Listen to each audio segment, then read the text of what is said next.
তো hello everyone, চলে এলাম অনেক দিন পরে একটা বড় ভ্লগ নিয়ে। বুঝতেই পারছো, বড় ভ্লগ মানে কিছু তো মশলাদার আছেই। তো চলো ভ্লগটা স্টার্ট করা যাক। সকাল সকাল উঠে তো একদম স্নান করে পুরো ফ্রেশ হয়ে গেছিলাম। তারপরে দুটো শাড়ির মধ্যে যে কোনো একটা চয়েস করে নিলাম পরার জন্য। তারপরে সুন্দর করে চুলটা প্রথমে বেঁধে নিয়েছিলাম, কারণ শাড়ি পরার পরে চুল তো বাঁধতেই পারবো না। এদিকে মাও রেডি হচ্ছে, বুঝতেই পেরে গেছো যে কোথাও যাব। ফাইনালি শাড়িটাও পরে নিলাম। শাড়ি তো পরলাম, বাট মুখটা তো ভীষণই খারাপ লাগছিল দেখতে, কারণ আমি মুখে কিছুই পরিনি। তারপরে কানের নিয়ে হলো আমার কনফিউশন, কোনটা পরবো। অবশেষে মা একটা চয়েস করে দিল, সেটা পরে একদম রেডি হয়ে গেলাম। তারপরে বেরিয়ে পড়লাম মায়ের সাথে। আর কোথায় যাচ্ছি সেটা তো দেখার জন্য পুরো ব্লগটাই তোমাদের দেখতে হবে। আসলে যাচ্ছিলাম একটু পুজো দিতে। দেখো ব্যাগের মধ্যে সব সরঞ্জাম রেডি করে নিয়েছিলাম, আর ওটা হচ্ছিল একটা মেন গেট।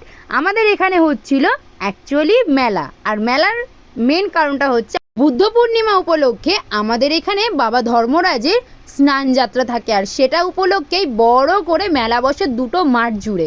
আমি তো ভেবেছিলাম এত সকালে কোনো দোকানই খুলবে না, কিন্তু সামনে যাওয়ার পরেই দেখলাম মিষ্টান্ন যে দোকানগুলো ছিল, জিলাপির দোকান, সব দোকানই প্রায় খুলে গিয়েছিল, আর ভেতরে অনেক কটা দোকানই খুলেছিল। অবশেষে আমি আর মা গিয়ে পৌঁছালাম মন্দিরের কাছে। কিন্তু এ তো বাইরে থেকেই অনেক লাইন, ভেতরে যে কি আছে সেটা কিছুই জানি। কিছুটা এগিয়ে দেখলাম সামনে আরও লাইন অনেকটাই লম্বা। কি আর করা যায়, লাইন ঠেলে তো আর আগে যাওয়া যায় না। লাইনেই দাঁড়িয়ে থাকলাম অনেকক্ষণ। লাইন দেওয়ার পরে ফাইনালি দেখো লাইনে দাঁড়িয়েই মন্দিরটাকে দেখতে পেলাম। মন্দিরটা তো ভালোভাবেই সাজিয়েছিল। অনেকক্ষণ লাইনে দাঁড়ানোর পরে চলে গেলাম প্যান্ডেলের নিচে।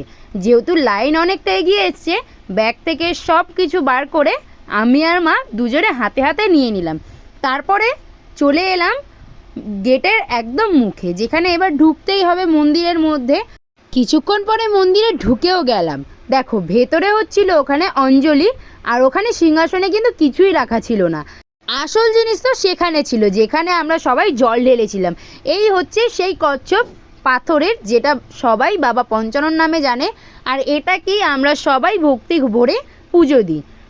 জল তো ঢেলে নিয়েছিলাম, এবার অঞ্জলি দিতে হবে। তো দাঁড়িয়ে তো পড়েছি লাইনে, কিন্তু অনেক লাইন ছিল, কিছু করার নেই। কিন্তু অনেকক্ষণ পরে ঠাকুরমশাই সবাইকে একসাথে দাঁড়িয়ে অঞ্জলিটা দিয়ে নিল। ভেতরে আর আমাদের ঢুকতে দিল না। তারপরে এখানে কালকে দেবে পাঠা বলি, তার জন্য একটা জায়গা করেছিল, তো সেখানে সবাই ধূপ প্রদীপ ধরাচ্ছিল, আমিও দেখিয়ে দিলাম। পুজো সম্পন্ন করার পরে পুরোপুরি ওখান থেকে আমি আর মা বেরিয়ে আসলাম বাইরের দিকে, যেহেতু অনেক রোদ ছিল। আর একটু আইসক্রিমও খেয়ে নিলাম সাথে। বাইরে কিন্তু প্রচণ্ড রোদ ছিল ওই 12টার সময়। তারপরে এদিকে চলে এলাম। কিছুটা হেঁটে বাইরের দিকে ছিল বাবা পঞ্চাননের মন্দির, যেখানে আমরা ভালোভাবেই ঢুকে একদম সুন্দর করে পুজো দিয়েছিলাম। এখানে অত বেশি ভিড় ছিল না, কিন্তু হ্যাঁ নর্মালি যেমন ভিড় থাকে তেমন ছিল। ঢুকে আমরা ভালোভাবে জল টল ঢেলে নিই। আর এটা হচ্ছে একটা থান, এখানে কোনো আসলে ঠাকুর রাখা নেই, কিন্তু এই থানটাকে আসলে সবাই ভক্তি ভরে পুজো করে। সবাই এখানে জল ঢালে, সব কিছু এখানেই করে। আর এখানে কিন্তু আমার ঝাড়বাতিটা বলতে গেলে অনেক সুন্দর লেগেছে, দেখো। আর এই ক্লিপটা আমার অনেকটাই ভালো লেগেছে। তারপরে তো পুজো তো কমপ্লিট পুরোপুরি। চিন্তা হচ্ছিল বাড়ি যাবোটা কী করে, এত রোদ দূরেই খালি পায়ে অতটা হেঁটে আসার পরে আমার পায়ের তলার অবস্থা, পুরো অবস্থাটাই খারাপ হয়ে গেছিলো দুজনের। ফাইনালি যখন বাড়ি ঢুকলাম না, পুরো শান্তি মনে হলো। তো দেখা হচ্ছে পরের ব্লগে।